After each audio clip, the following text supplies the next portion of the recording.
बुगी man और vampire Ukraine और रूस एक दूसरे के खिलाफ कौन कौन से ड्रोन इस्तेमाल कर रहे हैं? में यूक्रेनी फौजी ने मुझे बताया कि हर रोज़ ये ड्रोन्स तकरीबन 100 फौजियों को हलाक करते हैं। ज़ाला ड्रोन है। इसकी speed 59.7 MP 80 kilometre per hour है। यूक्रेन को एक ऐसी जंग में धकेल दिया है जिसका मुस्तकबिल तारीख है, जिसमें मिनटों में इसके फौजी तेज़ रफ्तार से चलने वाली गाड़ियों और गढ़ों में मोर्चेबंद दस्तों को कामयाबी से निशाना बना सकता है। यूक्रेनी फ़ौज इन हमलों का मुकाबला अपने ड्रोन्स के ज़रिए कर रही है और अगले महाजों पर इसके दर्जनों ड्रोन्स मौजूद हैं।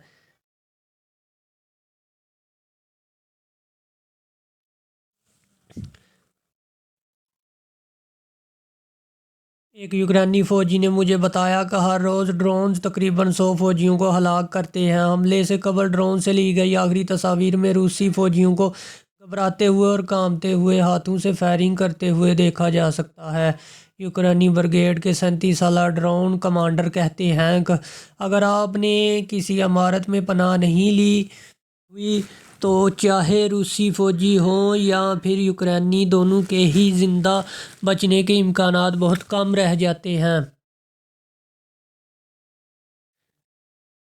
इनियास के नाम से मशहूर ड्रोन कमांडर का मज़ीद कहना था कि ये जंग में एक जिद्दत है। 2022 में ये सिर्फ एक इन्फेंट्री की जंग थी, लेकिन अब ये रूस और हमारे ड्रोन्स के दरमियान जंग में बदल गई है। यूक्रेन को गोला बारूद की कमी का सामना है और इसके इत्तेहादियों की जानब से इन हथियारों की फराहमी भी सुस्त रवि का शिकार है। लेकिन ड्रोन बनाने वाले इत्तेहादियों ने यूक्रेन को मज़ीद यकीन दहानी करवाई है कि वो इस बरस यूक्रेन को 1 करोड़ ड्रोन फराहम करेगा। रूस भी मैदान जंग में पुरानी टेक्नोलॉजी की मदद से अपने लड़ाई के तरीके में जिद्दत ला रहा है और इस जिद्दत की कीमत एक यूक्रेनी गाँव ने अदा की, जो कि रूसी सरहद से तकरीबन 10 किलोमीटर दूर वाक़या है। इस गांव पर ग्लाइड बम्बों से हमला किया गया था। इन बम्बों को डंब बम भी कहा जाता है, जिनमें पंखे लगे होते हैं और इन्हें सैटेलाइट निज़ाम के ज़रिए चलाया जाता है। इन बम्बों का वज़न 3000 किलो तक हो सकता है और जब ये किसी त्यारे से फायर किए जाते हैं तो यूक्रेनी फौजियों पर गिरते हैं और करीबी इलाकों पर भी तबाह के कुन असरात छोड़ जाते हैं। आगे गांव से नकल मकानी करने वाले खातून ने हमें बताया कि हर तरफ हर चीज़ जल रही थी। ये इतनी खौफनाक सूरत हाल थी, तह खाने से निकलना भी नामुमकिन था। M54 ग्लाइड बम्ब ड्रोन कमांडर ने हमारी मुलाकातें ड्रोन टीमों से करवाई, जो कि गांव के करीब अगले महाज पर मौजूद हैं। वहां मौजूद हर गाड़ी पर ड्रोन को नकारा बनाने वाला आलात नस्ब था, लेकिन ये आलात आपको सिर्फ इस वक्त तक ही महफूज रख सकते हैं जब तक आप गाड़ी के अंदर मौजूद ना हो। इन गाड़ियों से निकल कर घूमना ख़तरनाक साबित हो सकता है, इसलिए हम इसके लिए खुद को बचाने के लिए इनियास के पीछे पीछे मलबे के ढेर से गुजर रहे थे।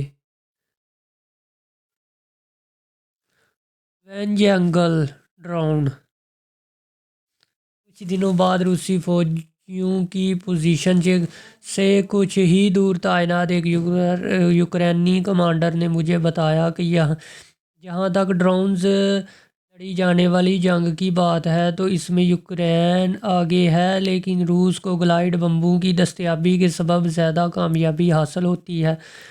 ड्रोन उड़ाने वाली यूक्रेनी टीम ने मुझे बताया कि इन्हें जिद्दत और टेक्नोलॉजी के एतबार से रूस पर सबकत हासिल है और इनके पास मौजूद आलात बर्क रफ्तारी से रूसी ड्रोन्स को जाम कर देते हैं। ताहम रूस के पास यूक्रेन के मुकाबले में 6 गुना ज़्यादा ड्रोन्स मौजूद हैं। हम अभी बात ही कर रहे थे कि एक रूसी FPV ड्रोन को ہماری پوزیشن کا علم ہو گیا اور وہ ہمارے قریب آنے لگا۔ اس دوران تمام روشنیاں بجھا دی گئیں، تمام فون بند کر دیے گئے اور وہاں موجود یوکرینی فوجیوں نے مکمل خاموشی اختیار کر لی۔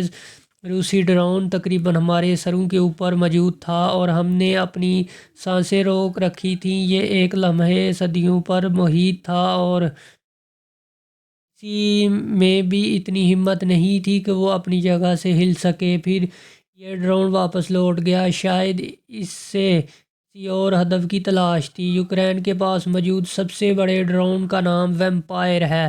اس میں 6 پنکھے لگے ہوتے ہیں اور اس کا سائز کافی بڑا ہوتا ہے۔ ہم نے ایک مرتبہ پھر آئینیاس سے ملاقات کی اور وہ ہمیں گولوں کی گن درج میں ایک اور ڈرون ٹیم کے پاس لے گئے جو ڈرون میں ایک بم نصب کرنے میں مصروف تھے۔ ویمپائر یوکرین کے پاس موجود سب سے بڑے ڈرون کا نام ویمپائر ہے۔ جب یہ یوکرینی فوجی اپنے کام میں مصروف تھے تو وہاں اوپر ایک روسی ڈرون اڑان بھر رہا تھا۔ جیسے ہی یہ قریب آتا، یوکرینی فوجی دوڑ کر عمارت کے تہہ خانے میں گھس جاتے۔ اس کے بعد بغیر وارننگ کے ہم نے یوکرینی ڈرون کے تھرمل کیمرے میں 3 گلائیڈ بمبوں کو گرتے ہوئے دیکھا۔ یہ ہم یوکرینی فوج کی پوزیشن سے تقریباً آدھا کلومیٹر دور گرے، لیکن پھر بھی ہمیں اس کے جھٹکے محسوس ہوئے اور ہماری عمارت کی دیوار لرزا گئی۔ یوکرین کے اتحادی سمجھتے ہیں کہ وہ یوکرین کو ڈرون فراہم کر کے ان کے عسکری طور پر مدد کر رہے ہیں، لیکن یہ چندہ دینا جیسا یا فلاحی کام نہیں۔